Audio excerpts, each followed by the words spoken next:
আসসালামু আলাইকুম প্রিয় শিক্ষার্থীরা, আরেকটি নতুন ভিডিও নিয়ে তোমাদের সামনে হাজির হলাম। আমি মোহাম্মদ বিল্লাল সরকার বর্তমানে পড়াশোনা করছি রাজশাহী বিশ্ববিদ্যালয়ে। রাজশাহী বিশ্ববিদ্যালয়ে প্রথম মেরিট প্রকাশিত হয়ে গেছে এবং তোমাদের মধ্যে এখন অনেক কিউরিওসিটি, অনেক কথা, অনেক প্রশ্ন থাকছে। তোমরা কমেন্ট বক্সে দেখলাম করতেছে, তোমাদের সকল প্রশ্নের উত্তরটা আমি দেওয়ার চেষ্টা করবো। তো প্রথম কথা হলো, রাজশাহী বিশ্ববিদ্যালয়ের প্রথম মেরিট লিস্ট কিন্তু আজকে প্রকাশিত হয়ে গেছে। তো দ্বিতীয় মেরিট লিস্ট কিন্তু প্রকাশিত হবে, তোমরা অনেকজনে জিজ্ঞেস করছো, সেটা হবে কিন্তু 6 মে। আর এর আগে অবশ্যই বলবো চ্যানেলটি সাবস্ক্রাইব করে আমাদের পাশে থাকো। আমরা কিন্তু সামনে গুচ্ছ নিয়ে কথা বলতেছি, হচ্ছে অনেস্ট রিভিউ নিয়ে কথা বলতেছি, প্লাস রাজশাহী বিশ্ববিদ্যালয় নিয়ে তো কথা বলবোই, যেহেতু আমার বিশ্ববিদ্যালয়। তো এই জন্য অনুরোধ রইবে সাবস্ক্রাইব করা। তো দ্বিতীয় মেরিট লিস্ট কিন্তু প্রকাশিত হবে 16 মে।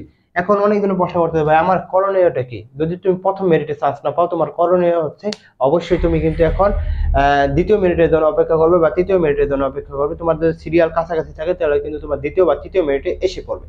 3 নাম্বার যেটা কথা বলবো সেটা হচ্ছে কিভাবে মাইগ্রেশন প্রক্রিয়াটা হয় এবং কয়টি মেরিট দেয়।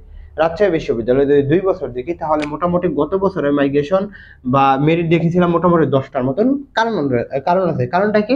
কারণটা হচ্ছে যে দ্বিতীয় মেরিটে এখানে 10টি দেওয়ার কারণটা হচ্ছে যে এখানে তাড়াতাড়ি ভর্তি কার্যক্রম শেষ করে দেয়। কিন্তু এই বছরের, এই আগের বছর 2 বছরে কিন্তু 18-19টা মেরিট দেয়। এই জন্য কিন্তু সেশন জট পড়ে যায়, প্লাস অনেক গেপ হয়।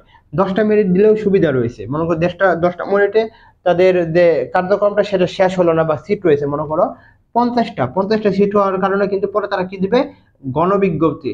এই গণবিজ্ঞপ্তি দেওয়ার ফলে কিন্তু তারা এই 50টা সিটের বিপরীতে 1000 ছাত্রছাত্রী ডাকবে। তো 1000 ছাত্রছাত্রী এসে এখানে ভাইবা দিবে, প্লাস কাগজপত্র জমা দিবে।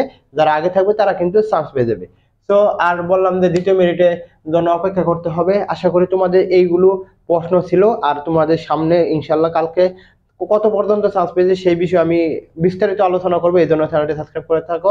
তোমাদের জন্য শুভকামনা। আসসালামু আলাইকুম।